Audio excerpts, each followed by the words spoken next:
बात अब उत्तरकाशी टनल से सभी मजदूरों को निकालने के बाद अब उन्हें ऋषिकेश एम्स में शिफ्ट कर दिया गया है। सेना के बाहुबली चिनूक हेलीकॉप्टर के जरिए इन सभी लोगों को चिन्यालीसौड़ हवाई अड्डे से एम्स ले जाया गया और वहां इन्हें मनोवैज्ञानिकों की निगरानी में रखा जाएगा। इससे पहले आज मुख्यमंत्री धामी ने चिन्यालीसौड़ अस्पताल जाकर सभी मजदूरों से मुलाकात की, उन्हें 1-1 लाख रुपए का चेक भी सौंपा। वहीं सुरंग में लीड कर रहे गब्बर सिंह के हौसले की भी सराहना की गई। रेस्क्यू में अहम किरदार निभाने वाले रेड माइनर्स की टीम के लिए भी सीएम धामी ने बड़ा ऐलान किया है और 50-50 हजार रुपए इनाम राशि देने की घोषणा की है।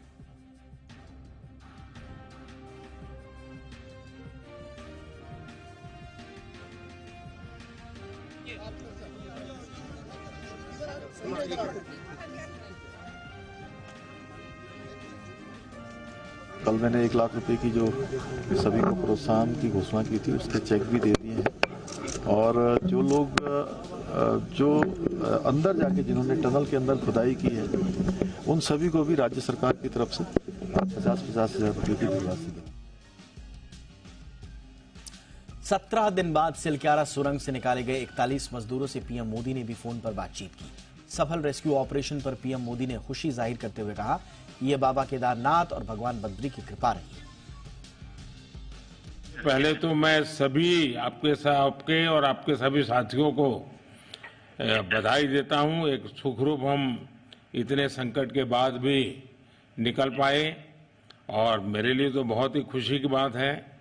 मैं शब्दों में वर्णन भी नहीं कर सकता हूं, वरना कुछ भी बुरा हो जाता तो शायद मन को इतनी कैसे संभाल पाते, कहना कठिन था।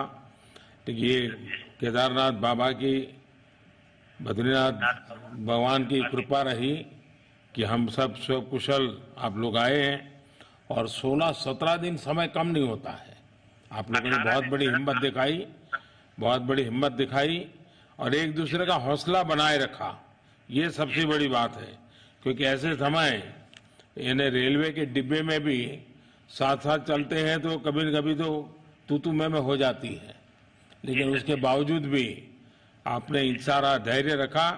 मैं लगातार जानकारियां लेते रहता था, मुख्यमंत्री जी से भी लगातार संपर्क में रहता था, मेरे पीएमओ के भी अफसर वहां आकर के बैठे थे, तो जानकारियां रहती थी, लेकिन चिंता तो कम होती नहीं है। जानकारियों से तो समाधान तो होता नहीं है। लेकिन मैं सचमुच में आपके माध्यम से वहां जितने भी हमारे श्रमिक साथी निकल करके आए हैं, सबको और उनके परिवार का पुण्य भी काम आया है, ताकि इस संकट की घड़ी से बाहर निकल करके आए हैं। आप कुछ करना चाहेंगे? जी सर, मैं कुछ कहना चाहूंगा सर। हाँ बताइए। मैं कह रहा हूँ कि सर हम लोग आज का दिन लेके सर 18 दिन तक टनल में हम लोग सब फंसा था सर, लेकिन हम लोग को एक दिन भी कुछ ऐसा एहसास नहीं हुआ कि हम लोगों को कुछ ऐसी कमजोरी हो रही है या कुछ ऐसा घबराहट हो रहा है। ऐसा कुछ नहीं हुआ, क्योंकि सर हम लोग 41 मेंबर्स थे सर और सब अदर स्टेट थे सर, लेकिन ऐसी कोई बात नहीं। हम लोग सब भाई के जैसा रहते थे सर। किसी को भी कुछ हो तो हम लोग एक साथ रहते थे, कुछ भी प्रॉब्लम होने से कोई दिक्कत नहीं था।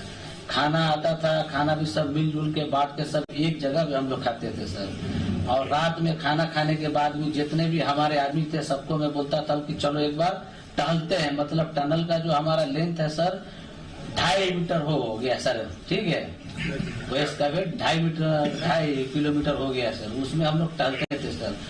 और मॉर्निंग का जब समय होता था तो हम अपने बंधुओं से बोलते थे कि देखिए हम लोग खा रहे हैं, पी रहे हैं और तो हम लोग को कुछ काम है नहीं अंदर में, तो थोड़ा योगा वगैरह ये सब मॉर्निंग वॉक थोड़ा करते हैं अंदर ही में। बाहर में तो जाने का कोई ऐसा है चीज है नहीं, तो अंदर में हम लोग अपना घूमते टहलते थे।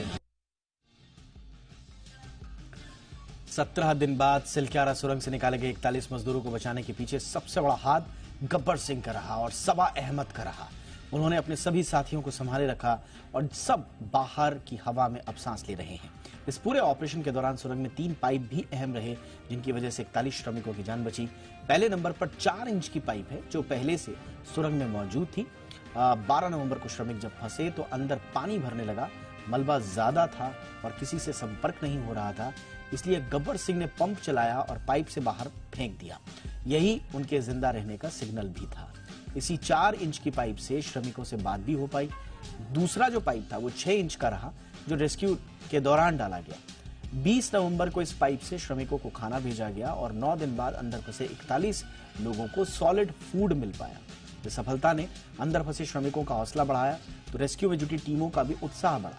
रेस्क्यू ऑपरेशन के दौरान अंदर भेजे जा रहे 900 मिलीमीटर के पाइप आगे नहीं बढ़े तो 800 मिलीमीटर के पाइप लगाने का फैसला लिया गया। 21 नवंबर से इन पाइप्स की फिटिंग शुरू हुई। 800 मिलीमीटर के पाइप की मदद से ही रैट माइनस अंदर पहुंचे और खुदाई शुरू हुई और इसके बाद सब सकुशल बाहर आ गए।